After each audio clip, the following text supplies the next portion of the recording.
Hi everyone, I'm FM and welcome back to another YouTube video. Yeah, it's been a while since I last made a video.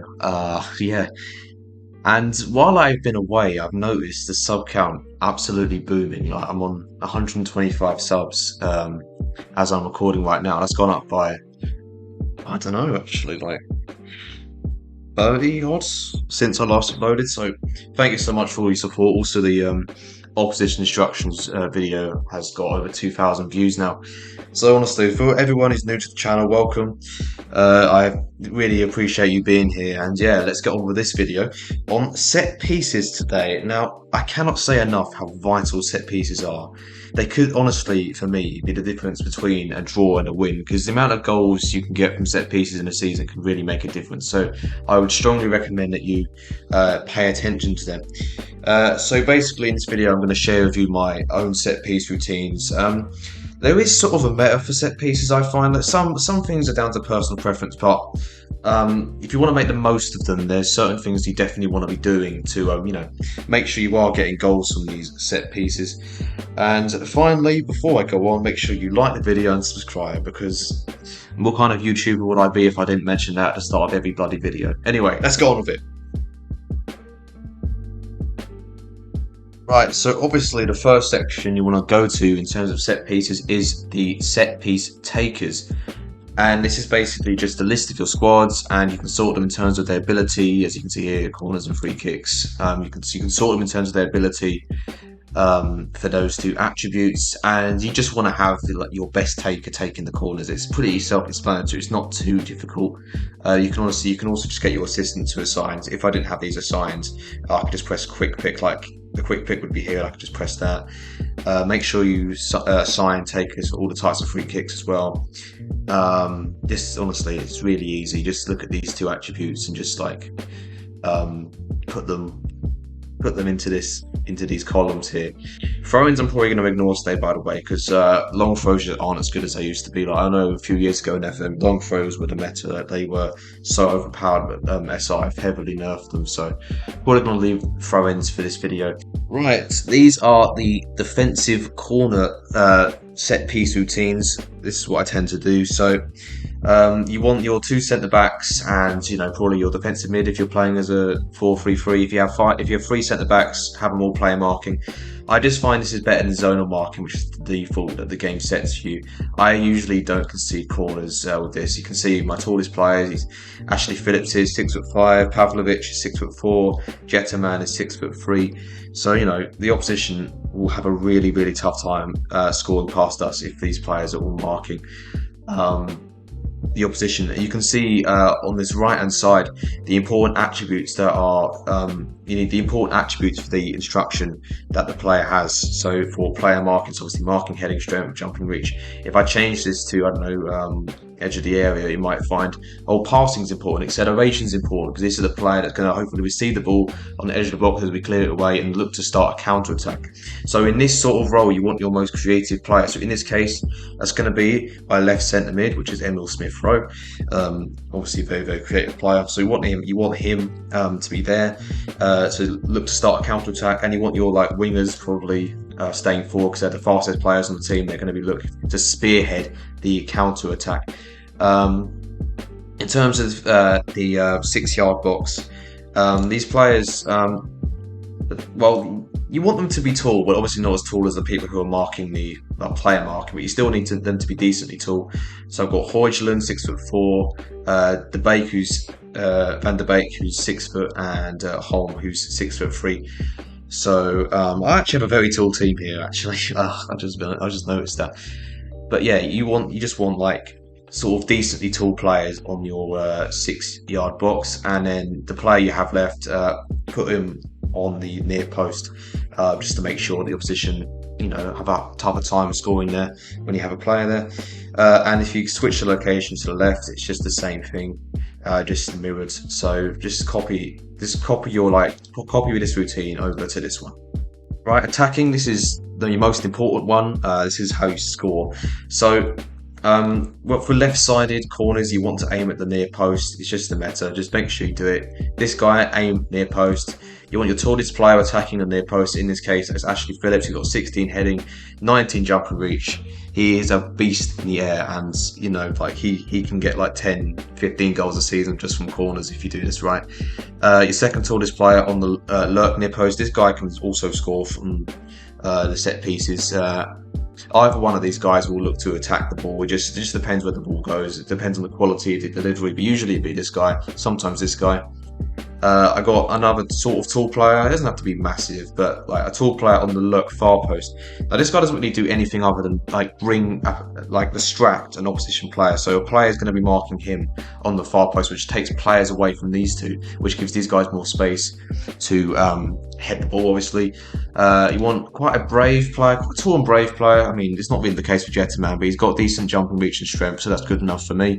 This guy marks the goalkeeper, so obscure his view and make it more difficult for him to see what's coming. Basically, you see it in real life as well. I tend to use this.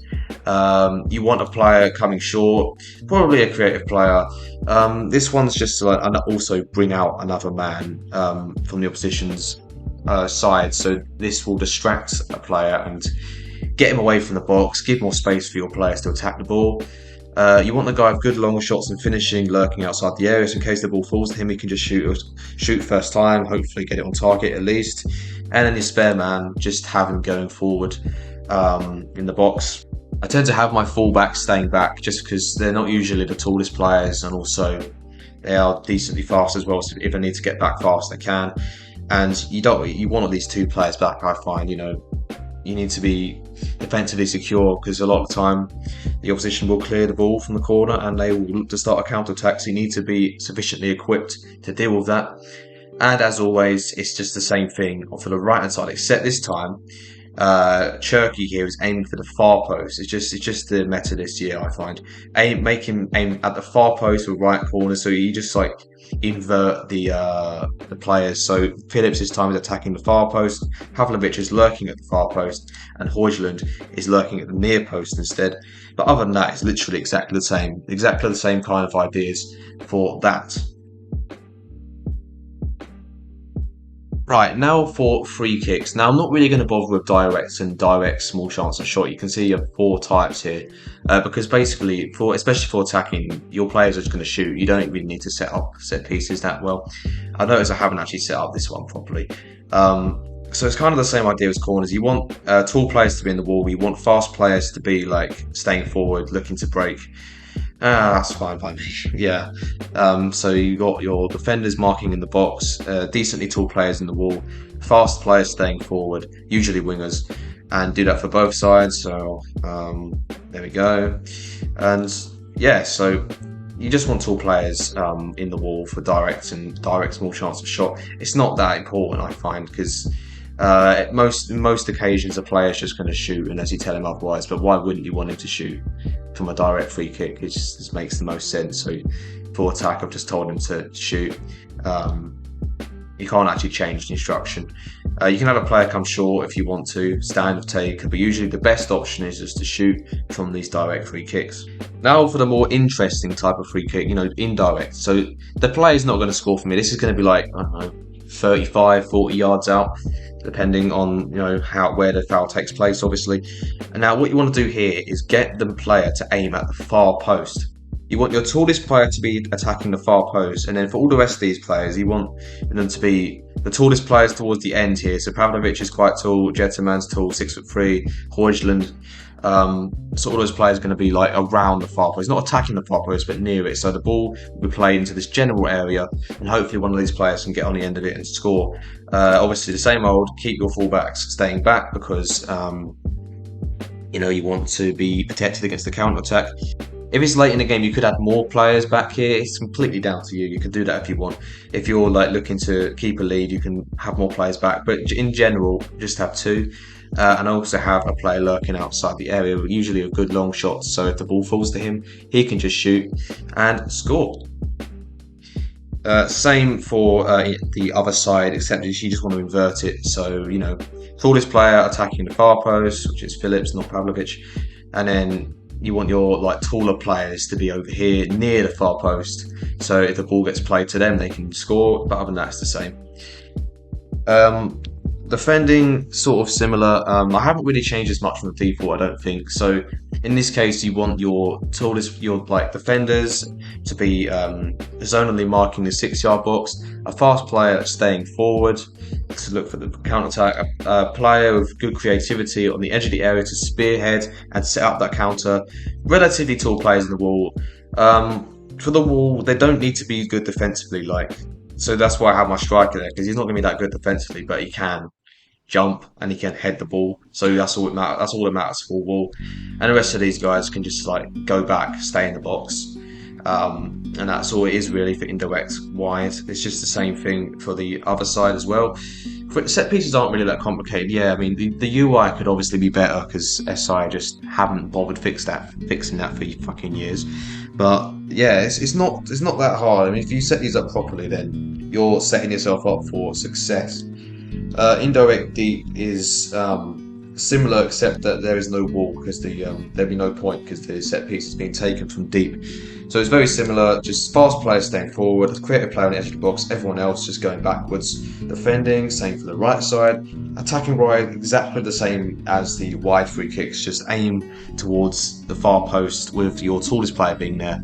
And yeah, it's very, very self-explanatory actually. Like I don't need to go into depth with this at all. Yeah. Now, if you're really, really looking to take this to the next level, there is another thing you can do to like make it so your set pieces can help you win, essentially. So, say it's the last 10 minutes of a match, you're one goal ahead, say against PSG, for example. You want to close out this game. I do many things to time waste, etc. Usually, I play for set pieces, and I do this. Now, this is really good. It's called time wasting. Load that routine, and as you can see, the corner taker is instructed to kick the ball short. All of my players are back except my more attacking minded players, and this is just designed to waste time. We're not looking to score from this corner. We're looking to waste time, keep it in their corner, and make sure all our players are back so they can't hit us on the break. And that's basically the premise for time wasting corners. Also for defend, I have put more players back, so I only have one player staying forward, just so we have like a more secure defensive base, I suppose. Because obviously late game, you're not really looking to score as much. You're looking to defend, keep your lead. So I'll leave all my set piece routines in the description, but I also leave this one if you're interested in time wasting. You can just like switch to this late in the game just by going to routine, load all routines and selecting the time wasting one. Yeah, this is definitely a useful thing to do. Make sure when you do select this, you put time wasting on sometimes or frequently and press play for set pieces. So your team's more likely to win those corners and have those chances to waste time.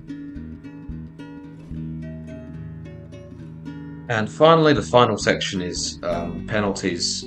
Very easy. Same as set piece takers, you just sign your penalty takers in order. It's really easy, honestly.